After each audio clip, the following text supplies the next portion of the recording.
Thank you all so much for clicking on the Seattle Seahawks Today video. As promised, we're giving you guys a Seahawks mailbag featuring your trade ideas. Now, we'll do mailbags in the future because we like to be interactive here at Chat Sports. If you want to be a part of those mailbags, you guys need to subscribe. That way you can see when we're calling for more questions, and so you can stay updated on everything around the Seattle Seahawks. So if you haven't already, hit that big red button and subscribe today.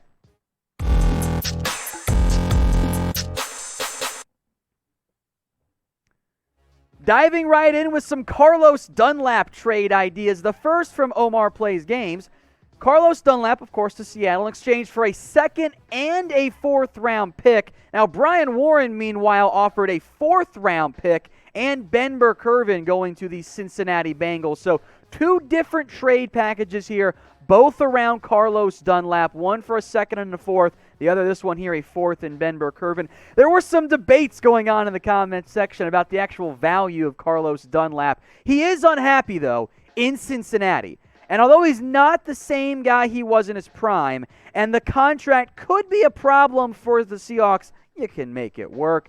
I don't think the actual trade cost is going to be that high, because the Bengals apparently don't really know what they're doing with Carlos Dunlap. We've talked about him several times on this show, and I think for good reason, he does make some sense as a trade candidate. Now, again, the production this year, it's been okay. Not elite, not awesome, but it's something at least. And if you're going to give him more playing time than the Bengals are, on a better football team than the Bengals are, you might get closer to his 2019 production. And if you can get even 6 sacks or 5 sacks the rest of the way after you, in theory, of course, would trade for Carlos Dunlap, I think that makes a lot of sense. Now, I mentioned earlier the debate that was going on in the comments section about the value of Carlos Dunlap.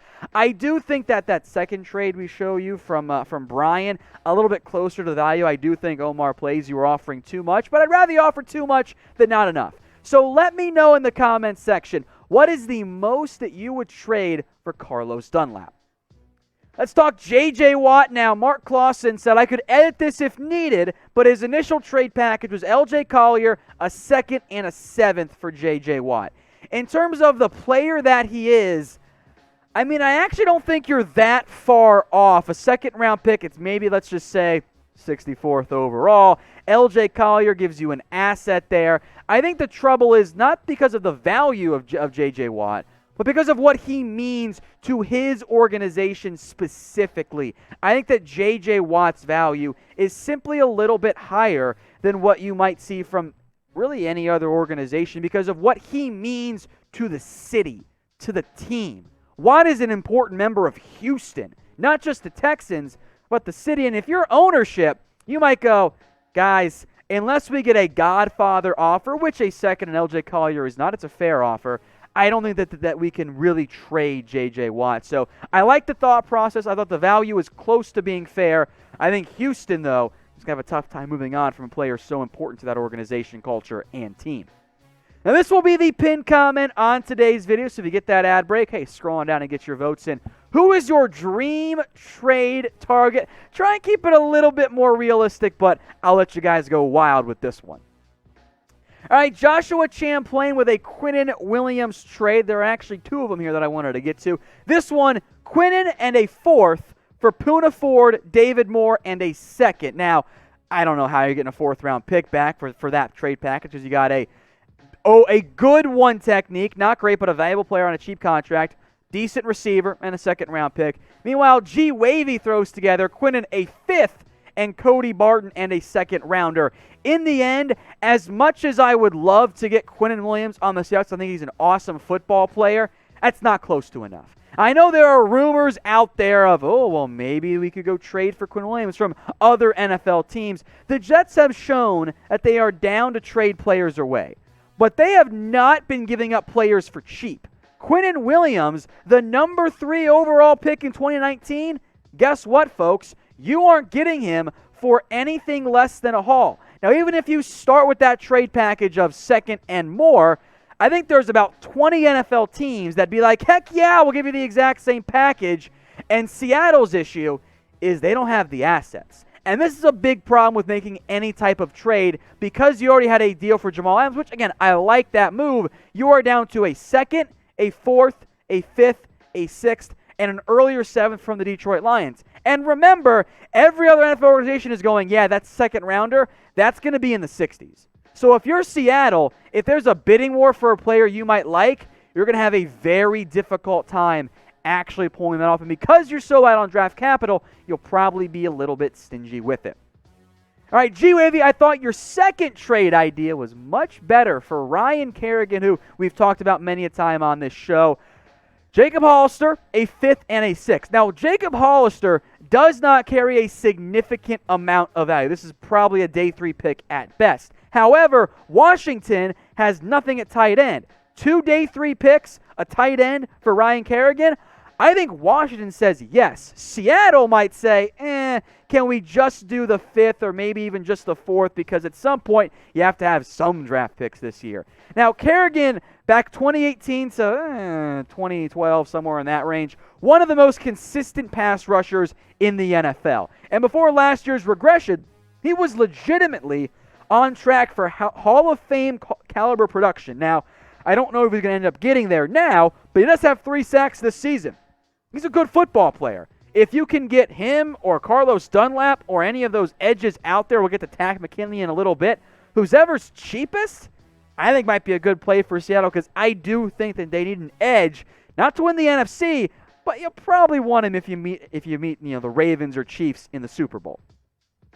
All right, GREDDY'S trade idea involves Denzel Ward, Jacob Hollister, and a 2nd-round pick. Now, in terms of evaluating a different team's player, 2nd and a tight end, I guess, is fine. The Browns don't need another tight end, so they pass on that part. I don't think Cleveland's moving on from Denzel Ward. Again, much like Quinnen was, that's a former top 5 pick, not that far removed. You don't bail on those players at this stage in their career, especially when they've been pretty good. So I think the Browns hard pass on that one. Joseph Romero with a rare player-for-player trade that I don't hate, especially from Seattle's perspective. A, you bring back John Ross home a little bit more. You send out Philip Dorsett, who, of course, is still working his way back from injury and really hasn't been that great. Both of these players, former first-round picks, one drafted earlier than the other, actually have pretty damn similar production. The targets, they favor John Ross, but he's been inconsistent in actually pulling those down. He is one of the fastest players in the NFL, but he hasn't been very good. I think that the Bengals might say no, if only because I think they want a draft pick for John Ross, not Philip Dorsett. But I don't think there's much interest in John Ross right now, because he has not been a very good football player in his NFL career, especially not close to what the Bengals thought they were getting when they took him in the top 10 a couple seasons ago. So, interesting idea. I think the Bengals say no, but I like where you're thinking there with a player-for-player trade. Now, we do have a deal alert for you guys. Seahawks hats are wildly on sale right now. Head over to chatsports.com/Seattle hats. That is chatsports.com/Seattle hats. There is a ridiculous amount of variety. The colors, the logo styles, the fits, massive amounts of variety on sale right now. And this next hat you're about to see, this one right here, 66% off. Super cheap. Now, I don't know how long these deals will last. Sometimes they're just for a day. So get in while you still can. And while there is still actually options available, I'll put the link in the comments and in the description. It is chatsports.com/Seattle hats. Tyler Manning with a good trade idea in terms of the player. Takk McKinley, the edge rusher, in exchange for a 5th-round pick from the Falcons. I think Atlanta would be offering a 4th-round selection, but I actually think Takk McKinley, of the guys we discussed, might be the most gettable option for Seattle, in large part because the Falcons are rebuilding. McKinley has shown some promise this year. He hasn't been as good as I think we were hoping he was going to be coming out of UCLA, but he fits what the Seahawks need. You need some more edge rush ability. Now, he is a bit banged up. That's a red flag. The Falcons probably aren't going to pay him. If they can get a 4th, which I think is the max they'd get in a comp pick, you do it. If you can get it for a 5th, I think you're all over that. I definitely offer a 5th to start. You need more help in terms of edge rushers. Benson Mayowa, LJ Collier, Demontre Moore, Alton Robinson have shown flashes at times, but they're not consistent enough. I bring in McKinley and hope on any given day one of your edge guys is having some success. From Big Dog Scanner, Melvin Ingram for a 4th-round pick. I mean, it's creative. You're looking at a player who has had a lot of success in his NFL career. Money is going to get tight at some point for LA, but they've got a cheap quarterback. So I know the Chargers are not a good football team right now, so I would at least call them like, hey, what's the cost for Melvin Ingram? I think the Chargers, though, still would rather hold a hope of re-signing Ingram, and if not, getting almost a 4th-round pick back in the comp pick process.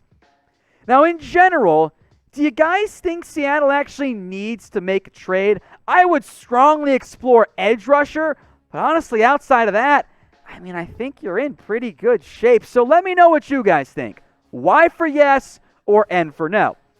Now, the problem with making trades is that figuring out the value doesn't often go according to plan. Justin Elliott, I like your thought process here. Going after Aldon Smith, say, hey, you know what? Cowboys might not re-sign him. They clearly suck this year.